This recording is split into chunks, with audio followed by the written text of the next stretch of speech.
Eu quero começar, então, com o principiante, né? Começar aí com o Emerson, né? Que nos honra aí com sua presença, primeira vez aqui no canal Evangelho Underground.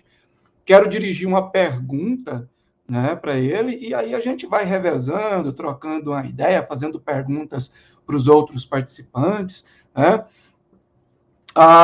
E a primeira pergunta, que é direcionada aí ao Emerson, é a seguinte: Emerson, na sua opinião, levando em conta o que você já estudou, o que você estuda, o que você pode observar, principalmente em questões de mídias, né, de redes sociais e tal, na sua opinião, obviamente particular, claro, por qual motivo essa onda neoateísta tem alcançado aí um espaço tão amplo assim, ou você não enxerga que essa onda neoateísta esteja alcançando esse espaço aí e tal, se você acha que de fato está, até onde eu posso ver, eles têm ganhado sim um espaço bastante amplo, né? E eu não sou contra as pessoas e nem contra o espaço delas, tal como nós aqui temos o nosso, eles têm o espaço deles também. Mas na sua opinião, por qual motivo isso ocorre hoje no Brasil? Em se levando em conta, por exemplo, que o Brasil é um país de maioria cristã. É contigo. Perfeito. Bom, pessoal, eu amo história também, né? Evidentemente que nós, como eu já falei para vocês, mitologia católica, mas eu amo falar das igrejas históricas e ortodoxas. Nós estamos aqui para falar do cristianismo, do teísmo clássico histórico, tá? Então, em primeiro lugar, bom, a história. O neoateísmo, é preciso diferenciar basicamente rapidinho aqui entre ateísmo e neoateísmo, tá? Não é a mesma coisa. Ateus são raros, não é basicamente o cara simplesmente dizer que não crê em Deus que é ateu. Lembrando, pessoal, nós estamos aqui discutindo ideias, tá? Eu não estou falando de pessoas, não ataco pessoas, não estou falando de ninguém aqui. Nem todo mundo tem o direito de crer ou não crer, não é isso. A questão é o seguinte: qual cosmovisão mais explica a realidade? É essa a questão. O que explica a realidade? O ateísmo ou o teísmo? Pronto, acabou. É só essa questão que se resume tudo aqui. Então é isso que nós vamos falar, sempre de evidências, né? O qual é cumulativo.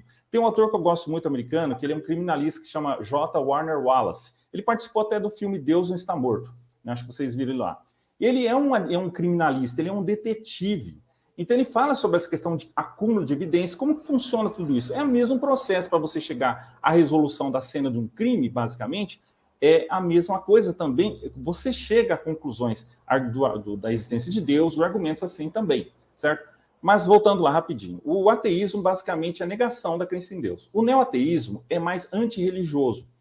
Um ateu, por exemplo, tipo Bertrand Russell, tá? Agora você vai citar um neoateu. Richard Dawkins. Qual a diferença? Basicamente a militância e a forma como eles coletam os argumentos e fazem. O neoateísmo começou basicamente em 2006, mais forte, com o livro do Richard Dawkins, Deus um Delírio, né? Aí começou os quatro lá, né? O Sam Harris, Daniel Dennett, né? E os quatro, nesse sentido lá, os Cavaleiros do Apocalipse, não sei o quê. Esse foi o auge do neoateísmo. O professor aí perguntou, estou querendo pronunciar seu nome, Rowley, né? Rowley, é isso? Abrasileirado, é Harry mesmo. Harry. Harry, de Harry.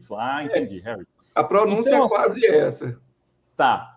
O que acontece? Há essa diferença, é preciso, porque nem todo ateu é antirreligioso, certo? Nem todo ateu é antirreligioso, certo? Assim como nem todo cristão é uma seita. O cristão é uma pessoa séria. Eu estou falando aqui de igreja, não estou falando de seita, tá?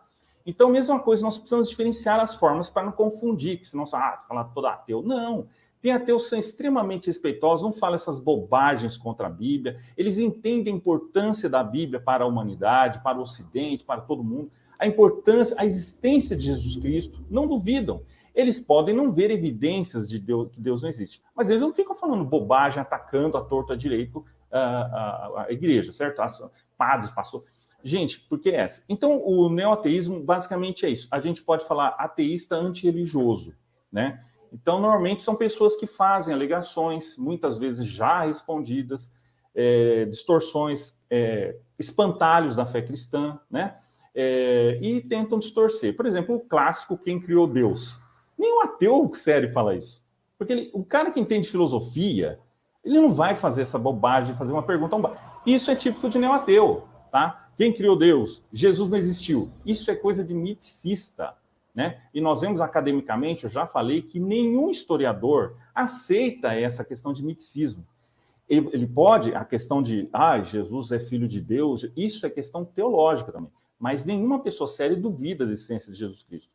Esse é um traço que você diferencia ali um ateu de um religioso. E tem ateus extremamente respeitosos, que dialogam, que eu gosto quando uma pessoa vem no meu canal para aprender, nos nossos canais, né, para aprender conosco. Mas a pessoa vem com ofensa, com ataques anti-religiosos, de Bíblia, Jesus... tem a dó. Como que eu posso respeitar? Por isso que eu não interajo, pessoal. Já me pediram para debater com o neo-ateu, não debato. Por quê? Como eu vou ali ter um debate com alguém que desrespeita a minha fé? Como? Como que eu vou dialogar com alguém que detrata a Bíblia, ofende, xinga a Deus? Não dá.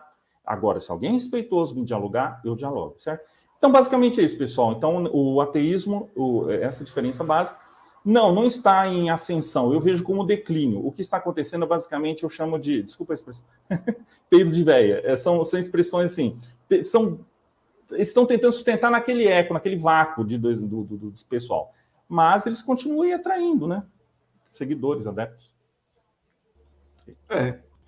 De fato. E, inclusive, daqui um pouco a gente vai conversar mais sobre isso, que é a questão de cristãos, né, que assistem aí a essas lives, e lógico, mais uma vez, respeito o direito desses ateus e neo-ateus transmitirem o que eles quiserem, né, mas o cristão que assiste isso, pelo menos do jeito que está sendo proposto aí atualmente por eles, e se deixa levar, é porque, com todo respeito, não tem estrutura, não buscou a estrutura e não quis ter estrutura. Aliás, nem precisa ter muita estrutura bíblica para ver o espantalho que eles fazem. Não quero generalizar, mas daqui um pouco a gente comenta mais sobre isso, certo? Eu quero fazer... É uma desinformação. Eu acho que é um serviço de desinformação. E se você tiver boa base, obviamente você ler bons livros, tudo, tiver uma preparação, por isso que o William Lane Craig falou, não basta apenas contar historinhas ou pintar livros da história de Noé, você tem que preparar a pessoa apologeticamente, né? Eu gosto de falar com essas pessoas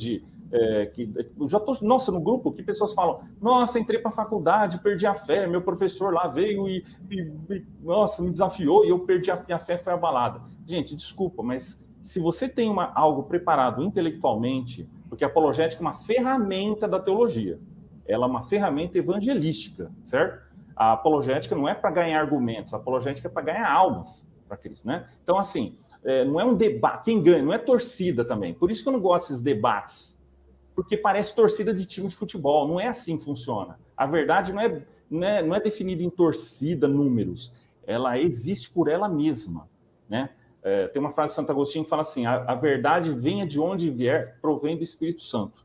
É muito interessante isso aí. Então, assim, nós vemos que é isso. Então, se você fala a verdade, você está falando do Espírito Santo, né? E se você fala da mentira, é no oposto.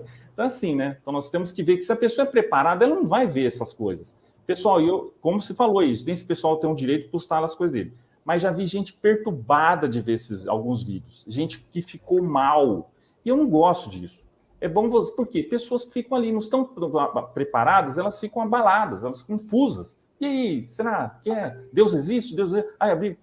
É preciso se preparar, né? Preciso ver. Justamente.